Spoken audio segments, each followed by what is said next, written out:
ஐநாவினுடைய பாதுகாப்பு கவுன்சில்ல அமெரிக்கா கொண்டு வந்த வரைவு தீர்மானம் வெற்றிகரமாக அவர்களால் முன்மொழியப்பட்டு பாஸ் பண்ணப்பட்டிருக்கிறது.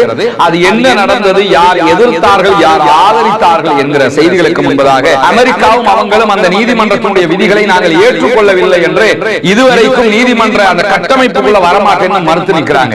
மறுத்து நிற்கக்கூடியவங்க எங்க மேல விதிக்கப்பட்ட தண்டனையை நீங்க ரிமூவ் பண்ணணும், தலைமை வழக்கறிஞரை ரிமூவ் பண்ணணும் என்ற கோரிக்கை சட்டப்படி விட முடியாது என்கிற நிலையிலையும் இன்றைக்கு இந்த கோரிக்கையை விடுத்திருக்கிறாங்க. ஐசிசியினுடைய தலைமை வழக்கறிஞராக செயல்படக்கூடிய கரீம் கான் அவர்களை உடனடியாக அந்த பதவியிலிருந்து நீக்கம் செய்ய வேண்டும் என்று சொல்லித்தான் இஸ்ரேலிய பிரதமர் பெஞ்சமின் நெதன்யாகுவுடைய தலைமையில இஸ்ரேல் கவர்மெண்ட் இந்த கோரிக்கையை வெளியிட்டிருக்கிறது என்று இஸ்ரேலுடைய ஆய்வு செய்தி பிரிவு சொல்லி இருக்கக்கூடிய நேரத்துல தான் வீட்டோவை யூஸ் பண்ணி இருந்தாங்கன்னு சொன்னா இந்த தீர்மானமே கலாப்ஸா போயிருக்கும், அதை செயல்படுத்த முடியாம போயிருக்கும். ஆனா ஏன் அவங்க வீட்டோவை யூஸ் பண்ணல என்கிற கேள்விகள் எழுகிறது. சில நேரங்கள்ல இந்த தீர்மானத்துக்கும் வீட்டோவை யூஸ் பண்ணி சொன்னா அடுத்து காசா எப்படி என்கிற ஒரு கேள்வி எழுகிறது.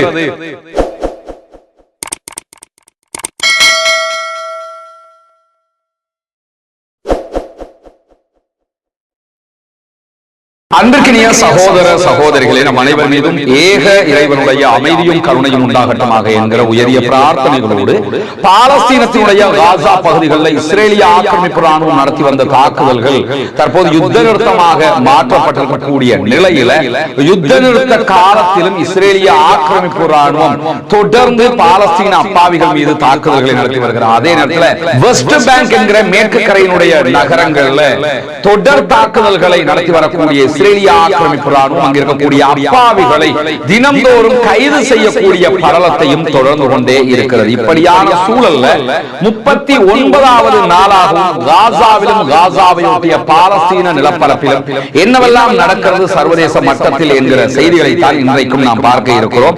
இன்றைய நாளை பொறுத்தவரையில ஐநாவினுடைய பாதுகாப்பு கவுன்சில்ல அமெரிக்கா கொண்டு வந்த வரைவு தீர்மானம் வெற்றிகரமாக அவர்களால் முன்மொழியப்பட்டு பாஸ் பண்ணப்பட்டிருக்கிறது.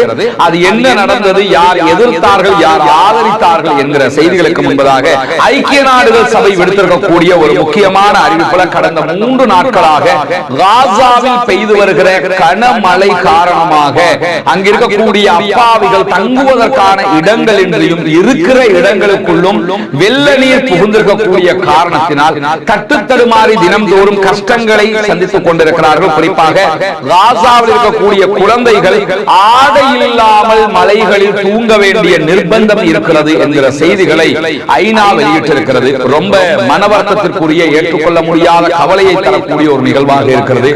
மற்ற நாடுகளில் வெள்ளப்பெருக்குகள் அல்லது மழையினால் கஷ்டங்கள் துன்பங்கள் எனும்போது அது எப்படி எடுத்துக்கொள்ளப்படும் சர்வதேசத்தால் என்கிற பார்வைகளுக்கு மத்தியில் காசாவுடைய அப்பாவிகள் யுத்தம் தணிந்ததற்கு பிறகு தற்போது மிகப்பெரியதொரு மழைக்கு ஆளாகி இருக்கிறார்கள், வெள்ளத்திலே சிக்கி இருக்கிறார்கள்.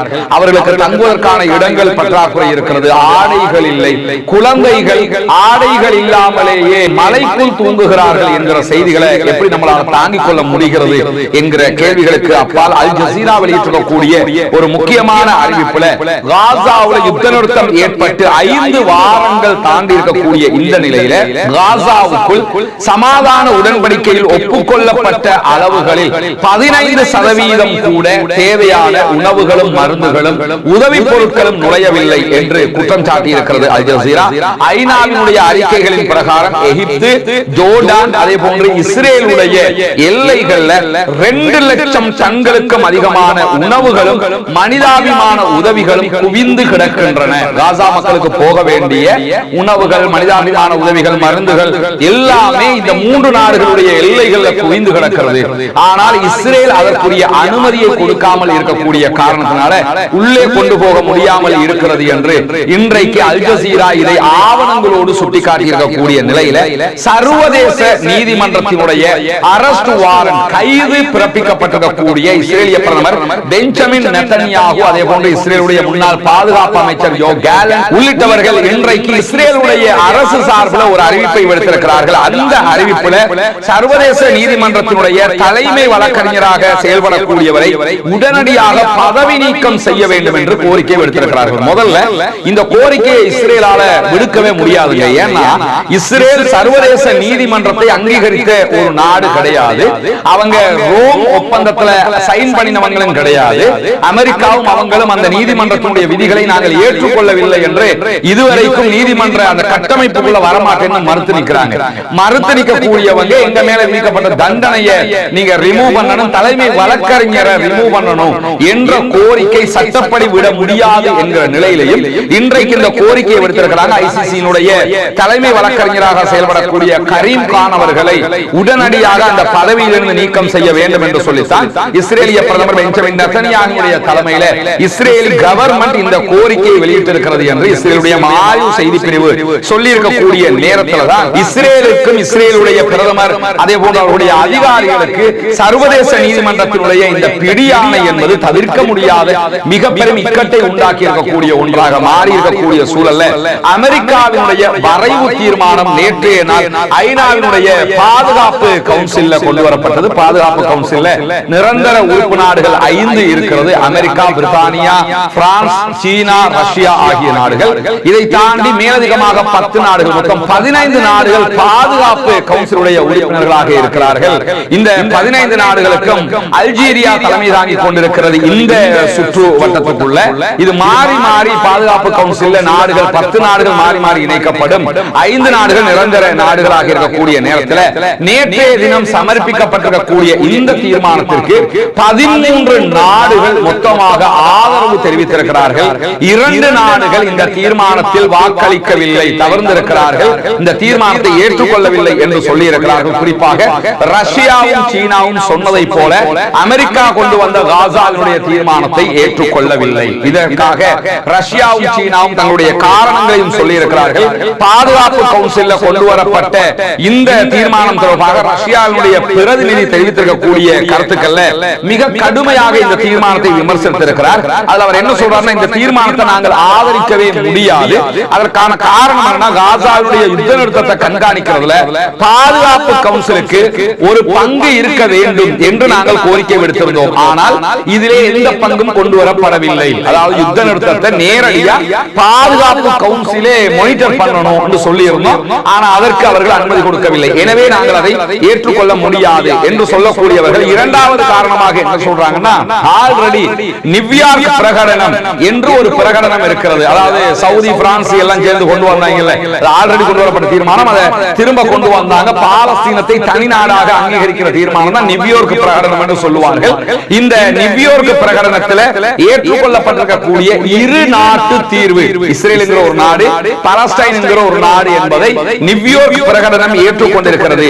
இந்த தீர்மானத்திற்கு இந்த பாதுகாப்பு கவுன்சிலில் கொண்டு வரப்பட்டிருக்கக்கூடிய தீர்மானம் முரணாக இருக்கிறது, மாற்றமாக இருக்கிறது என்பது ரஷ்யாவுடைய வாதமாக இருக்கிறது. அதே போன்று காசாவுடைய கட்டுப்பாடு பாலஸ்தீன அதிகார சபைக்கு மாற்றப்படும் என்று தீர்மானம் சொன்னாலும் இந்த அமெரிக்க தீர்மானத்தில் அது எப்போது மாற்றப்படும் என்கிற எந்த வரைமுறைகளும் எந்த ஒரு டேட்டும் நிர்ணயிக்கப்படவில்லை.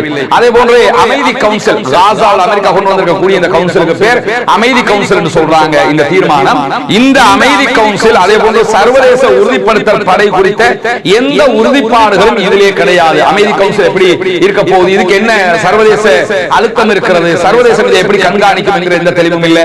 அதே போன்று சர்வதேச படையை உள்ள கொண்டு வரப்படுறீங்க, அதை எப்படி யாரு கண்காணிப்பா, அதற்கு என்ன வரைமுறைகள் என்கிற எந்த தெளிவுமே இதிலே இல்லை. எனவே இந்த தீர்மானம் மேற்கு கரையிலிருந்து காசாவை 2ஆக பிரிக்கிற ஒரு தீர்மானம் என்பதை ரஷ்யா இன்னைக்கு தெளிவாக சொல்லியிருக்கிறாங்க. யதார்த்தமும் கூட இந்த தீர்மானத்தை இப்ப பாஸ் பண்ணினதுல இருந்து காசா தனியா நிக்குது, மேற்கு கரை தனியா இருக்கு. பாலஸ்தீனத்தையே 2ஆக புவியியல் ரீதியாக பிரிச்சு வச்சிருந்தவங்க இப்ப இந்த தீர்மானத்தின் மூலமாக யதார்த்தத்திலேயுமே பிரிச்சு வச்சிருக்கிறாங்க என்கிறத புரிய முடிகிறது. எனவேதான் நாங்கள் இந்த தீர்மானத்தை ஏற்றுக்கொள்ள முடியாது என்று ரஷ்யா இந்த வாக்கெடுப்பில் கலந்து கொள்ளாமல் பின்வாங்கி இருக்கக்கூடிய நேரத்தில் காசா மீதான ஐநா பாதுகாப்பு கவுன்சிலுடைய தீர்மானத்தை நாங்களும் ஏற்றுக்கொள்ளவது என்று சீனாவும் மறுத்திருக்கிறது. குறிப்பாக சீனாவினுடைய ஐநாவுக்கான பிரதிநிதி பேசுகிற நேரத்தில் காசா மீதான அமெரிக்காவுடைய வரைவு தீர்மானம் தெளிவான ஒன்றாக இல்லை, பல டவுட்டுகள் அதில் இருக்குதுங்கிறார்.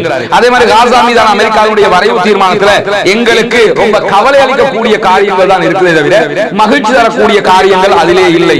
பாலஸ்தீன இறையாண்மை அதே போன்று பாலஸ்தீனத்தினுடைய உரிமை ஆகிய விவகாரங்கள்ல இந்த தீர்மானத்துல முழுமையான தெளிவுகள் இல்லை. பாலஸ்தீனுக்கு தேவையான உரிமை, பாலஸ்தீனம் தனி நாடு என்கிற இறையாண்மை, இதற்கு தெளிவான எந்த காரணங்களும் இதிலே சொல்லப்படவில்லை. எனவே நாங்க பாலஸ்தீன் தனி நாடாக என்று சொல்லக்கூடிய குரூப்பாக இருக்கிறதுனால இந்த தீர்மானத்தை எங்களுக்கு ஏற்றுக்கொள்ள முடியாது. இரண்டு நாடுகள் என்கிற தீர்வுக்கான உறுதிப்பாட்டை வெளிப்படையாக மீண்டும் உறுதிப்படுத்த இந்த தீர்மானம் தவறிவிட்டது.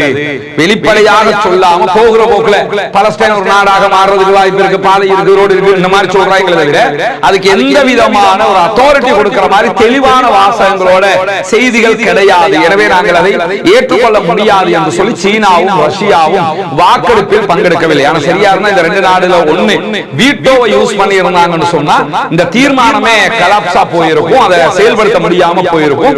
ஆனா ஏன் அவங்க வீட்டோவை யூஸ் பண்ணல என்கிற கேள்விகள் எழுகிறது. சில நேரங்கள்ல இந்த தீர்மானத்துக்கும் வீட்டோவை யூஸ் பண்ணிட்டோம்னா அடுத்து காசா எப்படி என்கிற ஒரு கேள்வி எழுகிறது. அதற்கு பொறுப்பேற்க வேண்டி வந்துவிடும் என்பதற்காக சீனாவும் ரஷ்யாவும் தவறு கொண்டதா என்கிற கேள்விகளும் எழாமல் இல்லை. எது எப்படியோ இவர்கள் இரண்டு நாடுமே வாக்கெடுப்பில் பங்கெடுக்கவில்லை. இந்த காரணங்களால் நாங்கள் வாக்கெடுப்பில் கலந்து கொள்ள முடியாது என்று அறிவித்திருக்கிறார்கள். இதே நேரத்தில் பாலஸ்தீன விடுதலை அமைப்பும் இந்த தீர்மானத்தை கடுமையாக கண்டித்திருக்கிறது. இன்றைக்கு அவர்கள் வெளியிட்டிருக்கக்கூடிய அறிவிப்புல பாதுகாப்பு கவுன்சிலுடைய தீர்மானம் பாலஸ்தீன மக்களுடைய, பாலஸ்தீன மக்களின் அரசியல், அதே போன்று மனிதாபிமான கோரிக்கைகள், அதே போன்று உரிமைகளை பூர்த்தி செய்ய தவறிவிட்டது. எங்களுடைய அரசியல் அவங்க புரிஞ்சுக்கல, எங்களுடைய உரிமையை புரிஞ்சுக்கல, எங்களுடைய மனிதாபிமான தேவைகளை அவங்க புரிஞ்சுக்கல.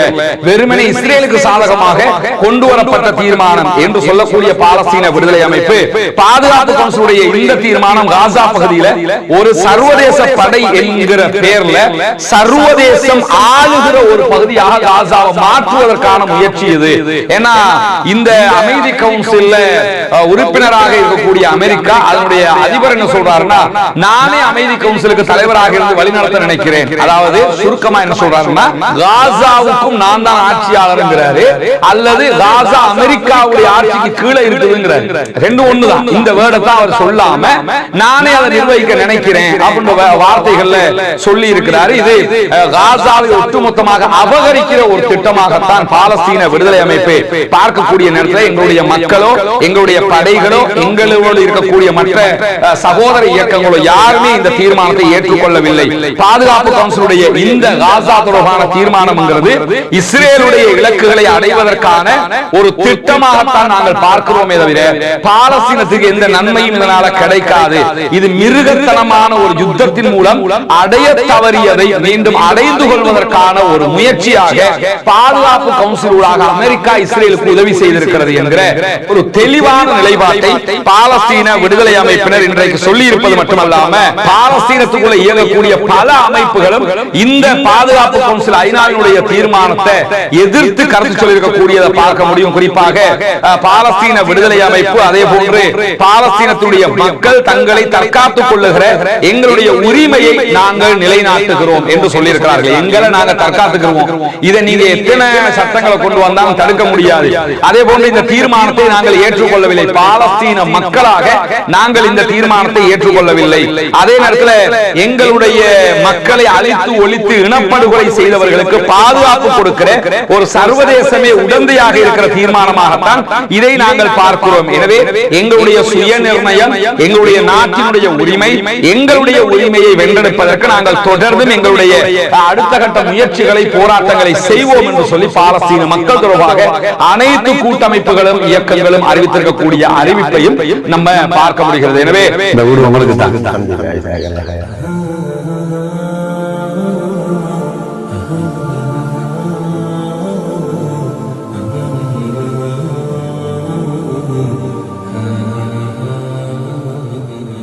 இதுக்கு நிறைய சகோதரர்கள் உதவி பண்ணிருக்கிறாங்கம்மா. உள்நாட்டுல, வெளிநாட்டுல, எல்லா பகுதிகளில இருந்து நாங்க யூடியூப்ல பாலஸ்தீனை பத்தி பேசுற நேரத்துல அதுக்கு இடையில இந்த விளம்பரத்தை பண்ணித்தான் எடுத்துட்டு வந்து இந்த வீட்டுல நம்ம பண்றோம். சரியா? வந்து பாருங்க, வீடு முதல்ல பாருங்க, காட்டுவோம்.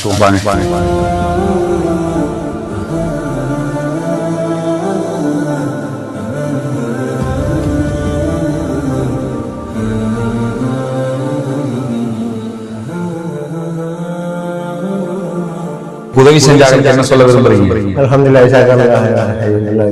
துவா செய்யுங்க அவங்களுக்காக. நிறைய சகோதரர்கள் இதுக்கு 100 ரூபாய், 150 ரூபாய், 500 ரூபாய், 1000 ரூபாய் இப்படி எல்லாம் சேர்த்துதான் நம்ம இதை செஞ்சுக்கிட்டு இருக்கோம். இன்னும் 9 வீடு கட்ட வேண்டி இருக்குது. எல்லாமே இப்படித்தான் செய்யறோம். எந்த ஒன்றும் அப்படி மொத்தமா ஒரு காசை கொண்டு வச்சு நாங்க செய்யற தலைவர்கள் தெரியும், பள்ளி தலைவருக்கு. இவங்களோட ஒத்துழைப்போடு தான் இவ்வளவு வேலைகளுக்கும் ஃபுல்லா இவங்க தான் ஒத்துழைச்சு. இவங்களுக்காகவும் நீங்க துவா செய்யுங்க இன்ஷா அல்லாஹ். இன்னும் 9 வீடுகள் கட்டி இருக்குது, அவங்களுக்காகவும் துவா செய்யுங்க. சரியா? தொழுகை, நோன்பு அதுகளை எல்லாம் ரொம்ப கடைப்பிடிச்சு கொள்ளணும். மார்க்க விஷயங்கள் தானே. அல்லாஹ் தஆலா உலகத்துக்கு எங்களால் முடிஞ்சதை நாங்க செஞ்சுட்டோம். மறுமைக்கு நீங்க தான் தெரியும். சரிதானே? சரி, சந்தோஷமா இருங்க. எங்களோட பணி முடிஞ்சிருச்சு. சரியா? இனி உங்க வீடு இது. சந்தோஷமா இருக்கிறீங்களா? உங்களுக்கு எத்தனை பிள்ளைங்க? 8 பேர், 7 பேர் தான் இருக்கிறாங்க. 5 பொம்புல 3 ஆம்பளை இருக்காங்க. சரி, இப்போ உங்களோட பொருட்கள் எல்லாம் கொண்டு போட்டுக்கிறீங்க. இனி நான் இப்பல இருந்து உங்களோட வீடு தான் இது. சரியா? அல்லாஹ் பரக்கத். பாதுகாப்பு கவுன்சில்ல மொத்தத்துல அரபு நாடுகளுடைய தலைய தடவி பாதுகாப்பு கவுன்சில்ல காசாவை விலக்கி வாங்கி இருக்கிறாரு டொனால்ட் ட்ரம்ப். இல்லன்னா ஃப்ரீயாக எடுத்துக்கிட்டாரு என்றுதான் இந்த தீர்மானத்தினூடாக பார்க்க முடியும். ஆனால் சீனா, ரஷ்யா இதை தவிர்த்து கொண்டது என்பது பாலஸ்தீனத்திற்கான அவர்களுடைய ஓரளவுக்கு உண்டான அந்த விருப்பத்தையும் ஆர்வத்தையும் காட்டுகிறது. பொறுத்திருந்து பார்ப்போம் என்னவெல்லாம் நடக்கிறது என்பதை. பாலஸ்தீனம் தொடர்பாக இன்றைக்கு வெளியான முக்கியமான செய்திகளை தான் நம்ம பார்த்திருக்கிறோம். தொடர்ந்தும் பாலஸ்தீனம் தொடர்பான செய்திகளோடு இணைந்திருங்கள். அது தொடர்பான செய்திகளை உங்களுக்கு மத்தியிலே பகிர்ந்து கொள்வதற்கு தயாராக இருக்கிறோம். பாலஸ்தீனம் வெற்றி பெற வேண்டும், பாலஸ்தீனம் சுதந்திரம் அடைய வேண்டும், பாலஸ்தீன மக்களும் நம்மை போன்ற நிம்மதியானவர்களாக மாற வேண்டும், வாழ வேண்டும் என்கிற உயரிய பிரார்த்தனைகளோடு பாலஸ்தீன அப்பாவிகளுக்காக ஜனநாயக ரீதியாகவும் குரல் எழுப்புவோமாக. வாஹ் அல்ஹம்துலில்லாஹி ரப்பில் ஆலமீன்.